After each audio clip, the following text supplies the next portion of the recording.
साथियों नमस्कार, स्वागत है आप सभी लोगों का हमारे यूट्यूब चैनल स्टडी विद आकाश चौहान पर। साथियों आज हमने जो लुसेंट कंप्यूटर की बुक है उसका 4th नंबर चैप्टर लिया है जिसका नाम है मेमोरी यूनिट। तो इसमें हम पढ़ेंगे कि इसमें मेमोरी जो है कितने टाइप की होती हैं। तो हम चैप्टर को अपने शुरू करते हैं ज़्यादा समय को बर्बाद ना करते हुए। मेमोरी कंप्यूटर का एक बुनियादी घटक है। यह कंप्यूटर का आंतरिक भंडारण क्षेत्र है। केंद्रीय प्रोसेसिंग यूनिट को प्रोसेस करने के लिए इनपुट डाटा एवं निर्देश चाहिए जो कि मेमोरी में संग्रहित रहता है। मेमोरी में ही संग्रहित डाटा तथा निर्देश को प्रोसेस करता है तथा आउटपुट प्राप्त होता है। तो मेमोरी का मुख्य कार्य होता है डाटा को अपने अंदर स्टोर करना। जैसे कि हमारे मोबाइल फ़ोन में मेमोरी रैम रोम आती हैं, तो इसका मुख्य कार्य होता है हमारे डाटा को अपने अंदर स्टोर करके रखना, जिसे हम भविष्य में यूज कर सकें। फिर डेटा प्रतिनिधित्व। डाटा मेमोरी बहुत सारे सेल में बटे होते हैं। मेमोरी में क्या होते हैं, बहुत सेल होते हैं जिन्हें लोकेशन कहते हैं। इन्हें क्या कहा जाता है, लोकेशन कहा जाता है। हर लोकेशन का एक अलग लेवल होता है जिसे एड्रेस कहा जाता है, और हर लोकेशन के लिए एक अलग लेवल होता है जिसे क्या कहा जाता है, एड्रेस कहा जाता है। सेल का उपयोग डाटा और निर्देश के संग्रह के लिए किया जाता है।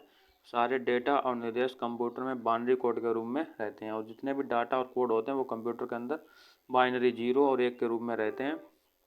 एक सर्किट के ऑन स्थिति को दर्शाता है। 1 का मतलब होता है सर्किट का होना तथा 0 का सर्किट मतलब होता है 0 सर्किट का कि ऑफ होना।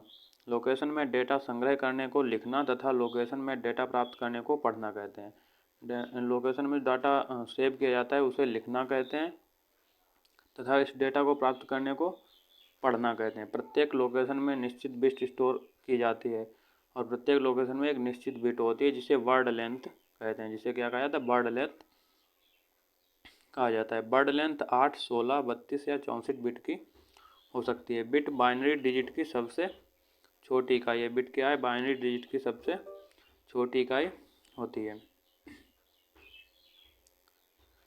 बाइट डेटा की एक इकाई है जो EBCDIC, इसे external binary coded decimal interchange code कहा जाता है। EBCDIC को क्या कहते हैं, external binary coded decimal interchange code. और ASCII को American standard code for information interchange. ये फुल फॉर्म पूछी जाती हैं, इनको अपने नोट कर लें या तो, या इन्हें दोबारा डिवाइज कर लें। तो मेमोरी के प्रकार कौन कौन से होते हैं ये हम जानते हैं। तो मेमोरी के मुख्यतः प्रकार होते हैं। मेमोरी में सेमीकंडक्टर और द्वितीयक सेकेंडरी, ये दो आते हैं, प्राथमिक या द्वितीयक। तो सबसे पहला आता है हमारा मुख्य मेमोरी। तो मुख्य मेमोरी में स्थाई मेमोरी होती है जिसे नॉन वोलेटाइल मेमोरी कहा जाता है। इसमें रोम होता है, read only memory, P ROM होता है, ई रोम होता है, और डबल ई पी रोम होता है। फिर हमारी कैश मेमोरी होती है, फिर हमारी अस्थाई मेमोरी होती है, उसके बाद हमारा रैम होता है। रैम में क्या कहता है, इसे रैंडम एक्सेस मेमोरी कहते हैं। रैम में hard disk, magnetic tape, CD ROM, floppy disk, pen drive, DVD और फ्लैश मेमोरी, ये सभी हमारे रैम के प्रकार होते हैं। और रोम में क्या आता है, रोम में हमारा पी रोम आता है, EP रोम आता है, और डबल EP रोम आता है।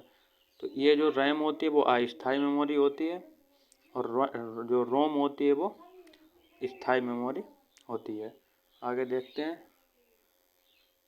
आगे दिया है कि मेमोरी अक्सर सेमीकंडक्टर स्टोरेज जैसे रैम और कभी कभी दूसरे तीव्रता अस्थायी रूप में जाना जाता है। मेमोरी शब्द चिप के रूप में प्रयोग होने वाला डाटा स्टोरेज को इंगित करता है, परंतु स्टोरेज सामान्यतः उपयोग होने वाले स्टोरेज डिवाइस जैसे ऑप्टिकल डिस्क तथा हार्ड डिस्क इत्यादि मेमोरी और स्टोरेज मूल्य, विश्वसनीयता तथा गति आदि घटकों पर एक दूसरे से भिन्न होते हैं। जो रैम होती है वो एक चिप पर आधारित होती है जिसमें कि हम डाटा को सुरक्षित रख सकते हैं।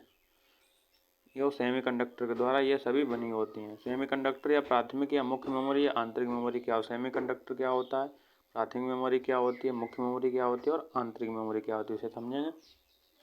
तो प्राथमिक मेमोरी को अक्सर मुख्य मेमोरी भी कहते हैं। प्राथमिक मेमोरी को मुख्य मेमोरी भी कहा जाता है, जो कंप्यूटर के अंदर रहता है। ये कहाँ रहती है, कंप्यूटर के अंदर रहती है, तथा इसके डाटा और निर्देश को CPU के द्वारा तीव्रता प्रत्यक्ष उपयोग किया जाता है, और इसका जो डाटा है उसे CPU तुरंत एकदम डायरेक्ट उठा लेता है और उस पर वर्क करता है। इसमें पहला आता है रोम, रीड ओनली मेमोरी। इसका नाम होता है रीड ओनली मेमोरी। ये एक ऐसी मेमोरी है जिसमें संग्रहित डाटा या निर्देश को केवल पढ़ा जा सकता है, उसे नष्ट या परिवर्तित नहीं किया